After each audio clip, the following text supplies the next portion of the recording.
केसलवाडा वाघ येथील स्वर्गीय निर्धनराव पाटील वाघाळे सैनिकी विद्यालयात डेंग्यू जनजागरण मार्गदर्शन कार्यशाळा घेण्यात आली।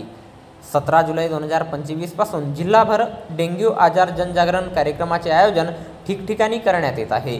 याचाच भाग म्हणून सैनिकी विद्यालयातील वसतिगृह परिसर आणि विद्यालय परिसराचे निरीक्षण करून विद्यार्थ्यांना डेंग्यू सदृश्य आजार, हिवताप सदृश्य आजार, डेंग्यू आजार लक्षणे, त्यांची इंतभूत माहिती, कीटकजन्य आणि जलजन्य आजाराबद्दल माहिती, डासांचा जीवनचक्र, पाण्यामध्ये डास कसा प्रकारे तयार होतो याविषयी जिल्हा हिवताप अधिकारी डॉक्टर शंकर कैकाडे यांनी मार्गदर्शन केले। टायगर डासाचे प्रात्यक्षिक, गप्पी माशांचे प्रात्यक्षिक विद्यार्थ्यांना दाखविण्यात आले। विद्यार्थ्यांनी डासांपासून होणाऱ्या आजाराची माहिती घेऊन परिसर स्वच्छ ठेवण्याचा मानस व्यक्त केला।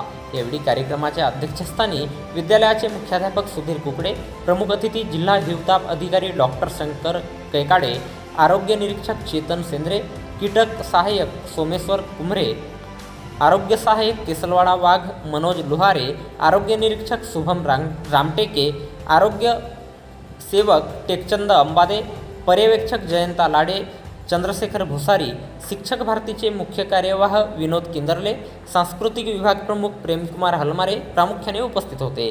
कार्यक्रमाच्या यशस्वीतेकरिता विद्यालयातील शिक्षक शिक्षकेतर कर्मचाऱ्यांनी परिश्रम घेतले।